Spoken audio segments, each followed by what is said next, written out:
우리는 엘리자베스 1세를 흔히 영광의 여왕, 골든에이지의 주역으로 기억합니다. 화려한 드레스, 보석으로 치장된 왕관, 그리고 스페인 무적 함대를 격파한 승리자. 하지만 그 화려한 초상화 뒷면을 뒤집어 보면 그녀의 삶은 태어난 순간부터 죽는 날까지 단 하루도 마음 편히 잠들 수 없었던 지독한 생존 게임이었습니다. 어머니는 참수당했고 언니는 자신을 감옥에 가뒀으며 평생을 암살 위협에 시달려야 했던 여자. 오늘 인물사전 미네르바에서는 대영 제국이라는 거대한 결과 뒤에 숨겨진 한 인간의 처절했던 생존 기록을 따라가 봅니다. 1533년 9월 런던 그리니치 궁전에서 한 아이가 태어납니다. 아버지 헨리 8세는 실망을 감추지 않았습니다. 그는 왕위를 물려줄 아들을 원했지 딸을 원한 게 아니었기 때문입니다. 그 아이가 바로 엘리자베스였습니다. 기극은 곧바로 닥쳐왔습니다. 엘리자베스가 겨우 생후 2년 8개월이 되었을 때 아버지 헨리 8세는 어머니 앤 불린에게 간통과 반역이라는 죄를 뒤집어 씌워 처형해버립니다. 어머니의 목이 잘리던 그날, 공주였던 엘리자베스의 신부는 하루아침에 사생아로 추락합니다. 왕의 딸에서 어머니를 죽인 아버지를 모시고 살아야 하는 천덕꾸러기 신세. 어린 엘리자베스는 본능적으로 깨달았을 겁니다. 살아남으려면 죽은 듯이 숨죽여야 한다. 눈에 띄면 죽는다는 공포, 그것이 그녀의 유년 시절을 지배한 유일한 감정이었습니다. 아버지가 죽고 이복 남동생 에드워드 6세마저 요절하자 왕위는 이복 언니 메리 1세에게 넘어갑니다. 독실한 가톨릭 신자였던 메리 여왕에게 개신교도이자 자신을 밀어내고 왕비가 되었던 앤 불린의 딸 엘리자베스는 눈엣가시였습니다. 1554년 반란에 연루되었다는 의심을 받은 엘리자베스는 결국 런던탑에 수감됩니다. 런던탑은 말이 궁전이지 한 번 들어가면 살아서 나오기 힘든 정치범 수용소나 다름없었습니다. 그녀의 어머니 앤 불린이 처형당했던 바로 그 장소였습니다. 기록에 따르면 당시 21살이었던 엘리자베스는 빗물 배수구에 앉아 나는 죄가 없다며 울면서 감옥에 들어가지 않으려 버텼다고 합니다. 매일매일 처형 집행장이 날아올지 모른다는 공포 속에서 그녀는 필사적으로 편지를 쓰고 자신을 변호했습니다. 결국 증거 불충분으로 풀려났지만 이때 뼛속 깊이 새겨진 공포는 그녀의 평생을 지배합니다. 그녀가 훗날 여왕이 되어서도 결정을 내릴 때마다 신중하다 못해 우유부단했던 것은 바로 이 시절의 트라우마 때문이었습니다. 1558년 메리 여왕이 병사하고 엘리자베스는 마침내 25살의 나이로 잉글랜드의 여왕이 됩니다. 하지만 상황은 최악이었습니다. 국고는 텅 비었고 종교 갈등으로 나라는 단쪽이 났으며 프랑스와 스페인은 호시탐탐 잉글랜드를 노리고 있었습니다. 의회와 신하들은 매일같이 압박했습니다. 폐하, 하루빨리 결혼하셔서 후계자를 낳으셔야 합니다. 당시 상식으로 여왕의 결혼은 곧 국가의 안정이었습니다. 하지만 엘리자베스는 알았습니다.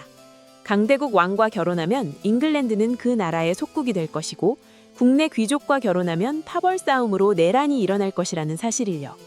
무엇보다 결혼하는 순간 권력은 남편에게 넘어간다는 것을 누구보다 잘 알고 있었습니다. 여기서 그녀는 역사상 가장 긴 밀당, 즉 외교적 줄타기를 시작합니다. 그녀는 자신에게 청혼한 스페인 왕, 프랑스 왕자, 오스트리아 대공들에게 결혼할 생각이 있다는 뉘앙스만 풍기며 협상을 질질 끌었습니다. 그 기간이 무려 20년이 넘었습니다. 상대 국가들은 혹시라도 잉글랜드와 사돈을 맺을 수 있다는 기대감 때문에 섣불리 공격하지 못했습니다. 그녀는 자신의 결혼이라는 카드를 쓰지 않고 손에 쥐고 있음으로써 약소국 잉글랜드의 평화를 지켜낸 것입니다. 나는 이미 잉글랜드와 결혼했다는 그녀의 말은 낭만적인 고백이 아니라 치열한 정치적 선언이었습니다. 하지만 결혼 전략만으로 나라를 지킬 수는 없었습니다. 엘리자베스의 생존 뒤에는 그녀보다 더 냉혹했던 신복, 즉 프랜시스 월싱엄이 있었습니다. 가톨릭 세력은 끊임없이 여왕 암살을 시도했습니다. 교황청은 엘리자베스를 파문했고 그녀를 죽이는 자는 천국에 갈 것이라고 선동했습니다. 언제 독살당할지, 언제 자객이 들이닥칠지 모르는 상황. 이때 국무사관 월싱엄은 유럽 전역의 거미줄 같은 스파이망을 구축합니다. 그는 여왕에게 오는 모든 편지를 가로채 암호를 해독했고 이중 간첩을 침투시켜 반역자들의 명단을 확보했습니다. 대표적인 것이 바로 베빙턴 음모 사건입니다. 여왕 암살을 모의하던 편지가 맥주통 마개 속에 숨어져 오갔는데 월싱엄의 요원들이 이를 모두 지켜보고 있었단 겁니다. 엘리자베스는 자애로운 어머니의 얼굴을 하고 있었지만 그녀의 손발은 그 누구보다 빠르고 냉혹하게 정적들을 제거해 나갔습니다. 이것이 그녀가 45년간 암살당하지 않고 살아남을 수 있었던 진짜 비결이었습니다. 월싱엄이 밝혀낸 암살 음모의 배후에는 늘 그녀의 오촌 조카 스코틀랜드 여왕 메리 스튜어트가 있었습니다. 신하들은 메리를 죽여야 한다고 19년 동안이나 간청했습니다. 하지만 엘리자베스는 주저했습니다. 신이 기름 부은 여왕을 인간이 처형한다는 것에 대한 두려움 때문이었습니다. 하지만 스페인의 침공이 눈앞에 닥쳐자 그녀는 결국 메리 스튜어트의 사형 집행장에 서명합니다. 기록에 따르면 그녀는 서명 직후 며칠을 울며 후회했고 신하들에게 화풀이했다고 합니다. 왕관의 무게란 그런 것이었습니다. 국가의 생존을 위해 혈육의 목숨을 끊어야 하는 비정한 선택. 이 사건을 빌미로 스페인의 필리페 2세는 130척의 대함대, 일명 무적함대를 이끌고 쳐들어옵니다. 1588년, 국가의 운명이 걸린 절체절명의 순간이었습니다. 객관적인 전력은 스페인의 압승이었습니다.